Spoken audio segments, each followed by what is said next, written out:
Welcome to my views and news. Some news stories from Sudan, where firstly Burhan, Abdul Fattah Al Burhan, Sudanese military chief, has agreed to talks in Juba, South Sudan.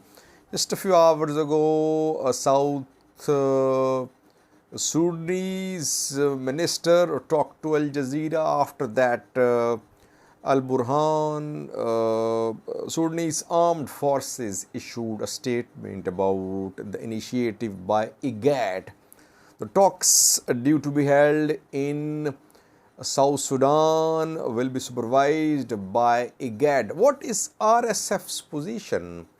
Is RSF going to join talks in Juba or not? Secondly, we have received some information about Hamdan Dagalo's family, his brothers. Reportedly, his 6 brothers, including Hamdan, they are heavily involved in running the organization.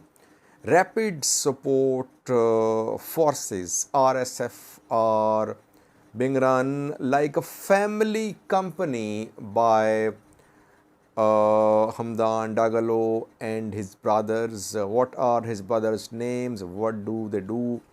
What are their responsibilities? Which roles do they have in the running of this militia, which is a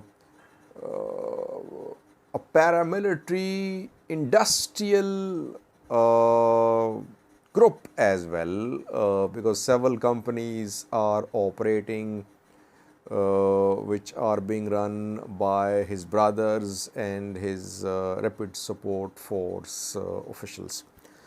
Firstly, viewers, IGAD, Intergovernmental Authority on Development, is a regional bloc. Ethiopia, Sudan, South Sudan, Kenya, Uganda, Djibouti, Somalia are members of IGAD. Eritrea was part of IGAD too, then it withdrew from IGAD, though it showed interest in rejoining IGAD more than a month ago when Isaias Afwerki visited Kenya. IGAD held a meeting when the war broke out. Presidents attended the meeting. No one from Ethiopia or Eritrea attended the meeting. It happened more than a week ago, I think. And back then, IGAD formed a 3-member team of representatives to resolve a conflict in Sudan. Presidents from Djibouti, South Sudan, and Kenya were nominated by IGAD. From Djibouti, Ismail Omar; from Kenya, newly elected President Ruto; and from South Sudan, Salva Kiir were nominated by IGAD to go to Khartoum and to mediate between Rapid Support Forces and Al Burhan. The 3 could not visit Khartoum due to security situation there. And after that, IGAD announced a new proposal last night. Now, IGAD is pressing for extension in the ceasefire. Basically, there is no ceasefire in Khartoum in Sudan, but IGAD wants an extension. The ceasefire put in place was announced on Monday night, 12 a.m. And it is going to expire in coming hours. IGAD wants extension in ceasefire for 72 hours. And secondly, IGAD is proposing talks between Rapid Support Forces and Sudanese armed forces in Juba, South Sudan. IGAD is inviting representatives from Rapid Support Forces and Sudanese armed forces to meet in Juba. Sudanese armed forces have issued a statement confirming the showing their agreement, their willingness to join the talks in Juba. The statement says that Burhan has given initial approval to IGAD proposal regarding 72-hour extension in the ceasefire and sending of representative from Sudanese armed forces to negotiate with the other side through IGAD in South Sudan, Juba. So let's see.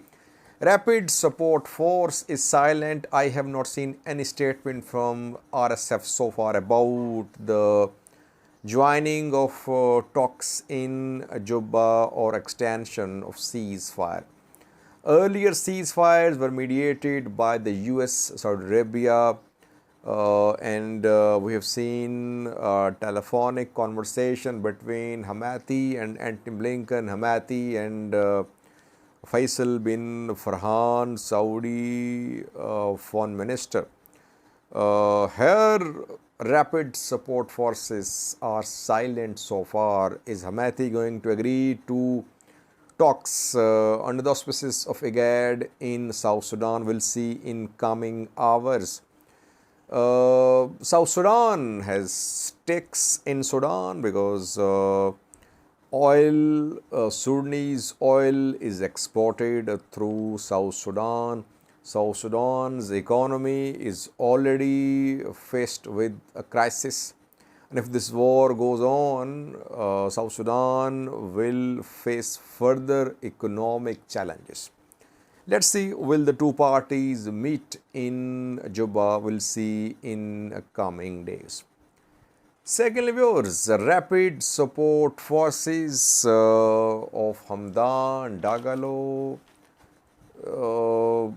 are being run like a family organization.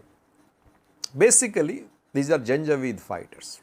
Everyone knows that Rapid Support Forces were born in Western Sudan when Umar al-Bashir, former ruler, wanted to crush non-Arab rebellion there, non-Arab uprising there. So he backed the formation of a non-state militia. This non-state militia, though it was backed by the state, it crushed non-Arab uprising in Darfur. That is how the Rapid Support Forces evolved. Now, Hemedti has taken now full control of Rapid Support Forces. He is running RSF like a family company. Hemedti and his 5 brothers are involved reportedly in running the organization like a company. Hemedti is leading the organization, and his elder brother Abdurrahim Dagalo is second in command. A few days ago, there were rumors being spread that Abdurrahim Dagalo had been killed in an attack by Sudanese forces, but the claim could not be confirmed. Rather, we saw that Abdurrahim Dagalo appeared in some videos after that. So, second in command after Hamdan Dagalo is his elder brother Abdurrahim Dagalo. Thirdly, another brother of Hamdan Dagalo is Al-Kuni. Al-Kuni is part of 2 companies which are being run secretly by Rapid Support Forces. GSK is a company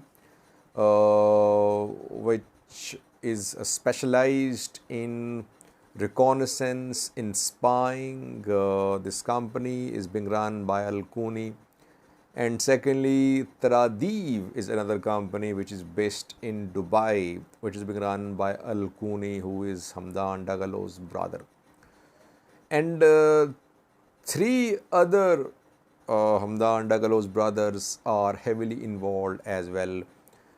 They are overseeing different wings of Rapid Support Forces.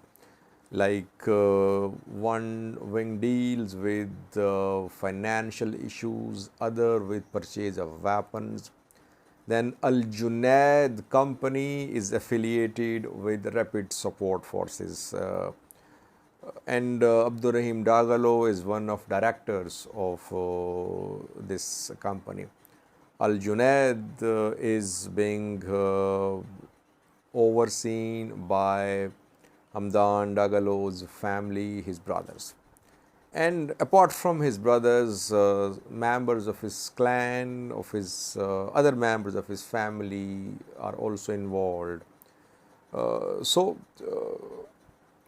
militia turned into family company wants to take power in Khartoum. That is what seems to be happening. Sudanese people are caught between the devil and the deep blue sea. They're not happy with military as well. They fought against military. They protested for months to remove Omar al-Bashir. They paid sacrifices.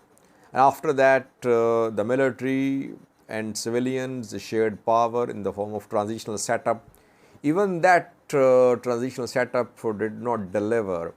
Civilians were not allowed to lead the country towards next election. Now the two factions are fighting. Sudanese people are suffering. Thank you for watching.